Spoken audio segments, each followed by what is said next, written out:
두산 계열 두산 모터롤이 명예퇴직을 갖다가 작년 11월에 20명한테 사무직에게 요구를 했습니다. 그런데 40대 한 명이 이를 거부하니까 대기 발령을 내렸는데요. 그 대기 발령이요, 해당 직원을 자리를 동료 선후배들이 보이는 사무실 공간 안에 벽을 바라보고 이렇게 하루 종일 있게 하는 방법으로 배치를 했습니다. 아침에 8시 반에 출근해서 12시 반까지 벽만 보고 있어야 됩니다. 중간에 한번 오전에 15분 휴식을 취할 수 있습니다. 그 다음에 점심 먹고 들어와서 1시 반부터 5시 반 퇴근할 때까지 중간에 15분 한번 휴식만 취하고 계속 벽을 바라보고 있어야 됩니다. 인터넷도 할 수 없고 신문도 볼 수 없고 책도 볼 수 없고 사무도 볼 수 없고 아무것도 못하겠습니다. 집에서 자기 노트북을 가져와서 자기 개인에 대한 소명을 서류라도 좀 작성하겠다고 하니까 보안 유출로 문제가 있다고 이렇게 또 1개월 감봉 징계를 내줬습니다. 그래서 이 직원이요, 지역노동위원회에 부당 대기 발령 구제 신청을 내니까 노동위원회에 회사가 뭐라 했는가 하면 재교육을 위한 조치다. 이래서 해당 직원을 상대로 회사는 또 1인 교육까지도 했답니다. 즉 책상에 2달 동안 바라보고 있은 다음에 일합니다. 그런 다음에 본인의 직무와는 아무 관련 없는 생뚱한 부서로 또 발령을 냈다고 하는데요. 자, 이 두산그룹은 단순한 인력 재배치라고 이야기를 했다는데요. 저는 두산이 사람이 미래라라고 하는 그런 광고들을 TV에 굉장히 많이 낸 걸 봤습니다. 한마디로 CF 광고가 아니라 PR 광고죠. 자, 지난 대선에서 한마디로 이 문재인 후보가 사람이 먼저다, 뭐 이런 이야기들 하지 않았습니까? 그래서 사람이 먼저다, 사람이 미래다, 이런 말을 하는 사람들이나 기업치고요, 문제가 좀 많은 것 같습니다. 사람이 미래라 해놓고는 사람을 갖다가 쫓아내려고 그냥 나가라고 쪼우는 게 낫지. 그 사람을 갖다 2달 동안요, 벽을 쳐다보고 있도록 만드는 것이 이게 사람에 대한 얼마나 고문입니까?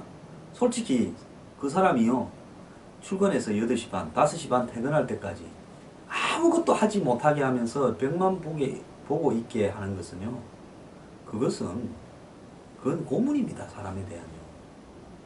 이게 사람이 미래라는 모토로 CF, PR 광고를 내는 대기업이 할 일입니까? 저는요, 이 두산이 이 문제에 대해서 대국민 사과를 해야 된다고 봅니다. 정확한 근거를 가지고 그냥 자르려면 자르지. 근거가 부족했으니까 명예퇴직을 권유했겠죠. 그렇다고 명예퇴직을 거부한다고 벽을 쳐다보고 있게 하는 이런 부분이에요.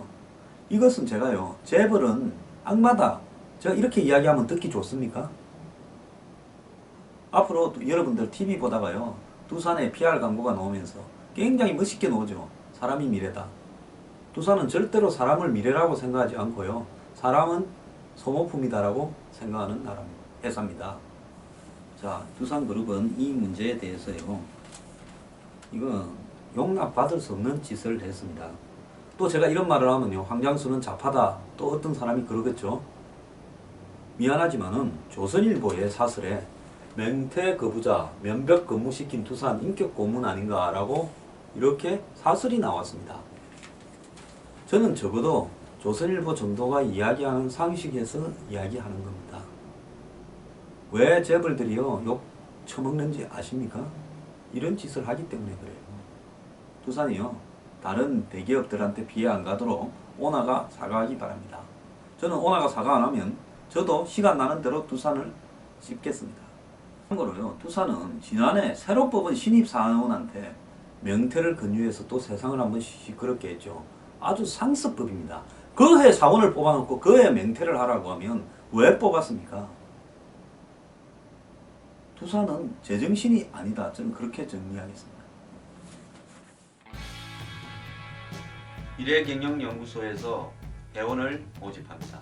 미래경영연구소 회원은 황장수의 뉴스브리핑, 출판, 강연 등 모든 사회를 개혁하기 위한 활동을 저와 함께 하게 될 것입니다. 세상이 보다 나아지길 원하신다면 미래경영연구소 회원에 가입해 주시기 바랍니다. 죽어도 회원 가입을 해야 되겠다고 생각하십니다. 안 하면 병들겠다고 생각하십니다. 23일부터 회원 가입이 시작됩니다. 개봉판.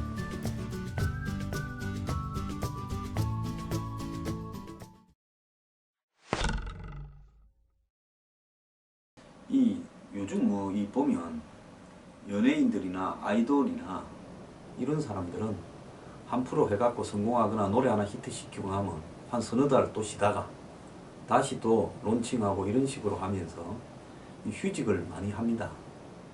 그런데 직장에 다니는 사람들은 정말 한국의 직장은요, 야근이 필수고 주말에도 나가서 일할 때도 많고, 그래서 주 5일 40시간 근무지만은 사실상 일과 관련되어서 돌아가는 신경은 쉬는 시간이 거의 잘 때 조금이라 될지, 잠도 제대로 신경이 쓰여서 못 자는 사원들도 많죠. 이런 상황 속에서 어느 시점에는 이 안식연재라고 교수들이 몇 년 하고 1년 쉬는 것처럼 직장인들도 좀 쉬어야 될 때가 있습니다.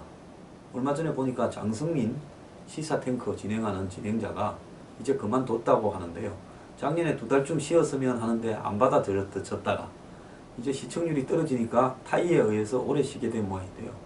그것은 휴직이 아니라 그냥 퇴직이죠. 장성민 씨 심심하면 우리 방송에도 한번 출연하세요. 농담입니다.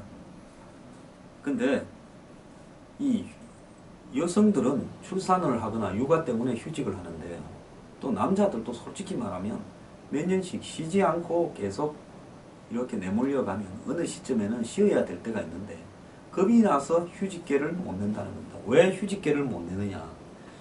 지금 이 통계청의 평균 휴직자는 40만 명이래요, 한국에. 10년 전에 33만 명이었는데 2011년에 40만 명을 넘어선 이후 안 늘어난답니다. 그 말은 뭔가 하면 쫓겨날까봐 이 점점 고용 환경이 안 좋아지다 보니까 휴직계를 내겠다 이러면 그냥 평생 쉬어, 이렇게 회사에서 이야기할까봐 휴직하고 싶습니다 하면 그래 다른 일 알아봤냐 이럴까봐 못 쉰다는 겁니다. 내가 잠깐 쉬는 동안에 회사가 나를 쫓아내버릴 거, 다른 사람 고용하지 않을까 걱정하는 거죠. 이 회사가 또 명예퇴직을 시키거나 퇴직 권유를 할 사람이 일이 생기면 휴직하고 있는 사람한테 제일 1순위로 니 그냥 쉬는 김에 푹 쉬어라고 묻는답니다. 이러니까 심지어 어떤 최근의 대기업은 육아휴직을 한 직원한테도 희망퇴직을 권유해서 논란을 빚기로 했습니다.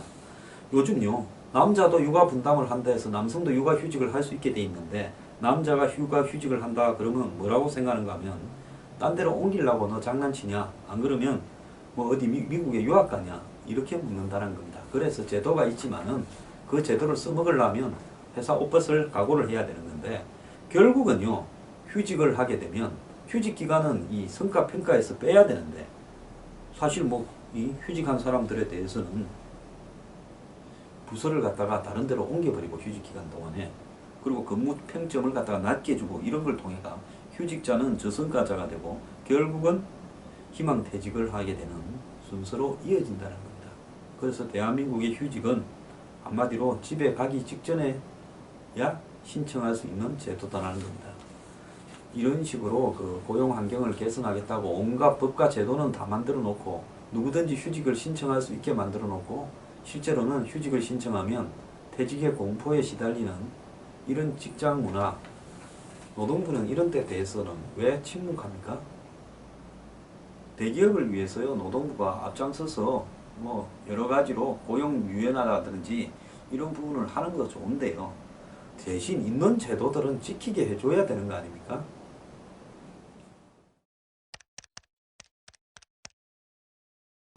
한국의 가계부채가 늘어나는 속도가 중국에 이어서 2위고요.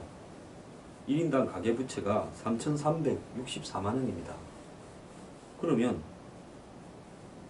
이 4인 가족 기준으로 하면 그 부채가 얼마나 되는 겁니까? 그래서 신흥국 중에 싱가포르, 중국에 이어서 세 번째로 많은데, 싱가포르는 원래 잘 사는 나라니까 우리하고는 다르고 중국 다음으로 한국이 가계부채가 많은 나라다 이렇게 봐야 될 건데요. 이 부채 증가 속도는 중국에 이어서 2위라는 겁니다. 즉 우리나라의 가계부채에 대해서 IMF, 이 국제금융협회 IIF가 조사한 그 내용이기 때문에 비교적 객관적인 걸로 보는데요. 매우 심각하니까 가계부채 문제가 심각하지 않다라고 하는 이야기는 더 이상 하지 말기를 바랍니다.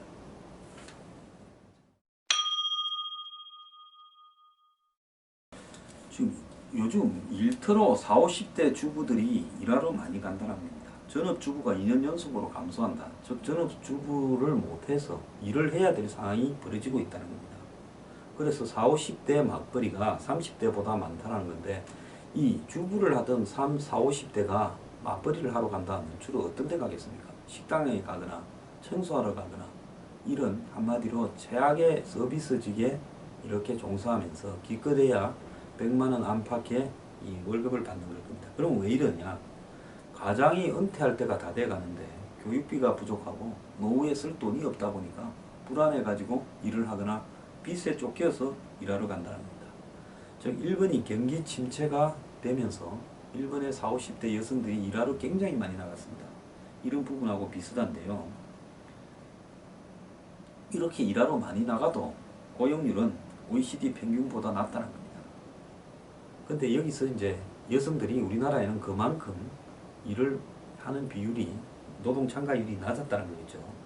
그런데 이 40, 50대가 하는 대부분의 일자리들이 저임금 일자리이기 때문에 이런 일을 통해서 실질적으로 이 가게에 크게 도움도 되지 않을 뿐만 아니라 이 사회에 전체 임금을 갖다 낮추는 쪽으로도 작용을 하는 그런 부작용들도 있습니다. 그래서 일을 하는 것은요 좋은 일인데 문제는 뭔가 하면 이 나라에 이 40, 50대 된 주부들이 일을 해야 될 만큼 경제 상황이 악화되고 더 나아가서 그 일자리들이 굉장히 임금이 낮은 이런 이 서비스 직종에 국한되어 있다는 것이 문제입니다.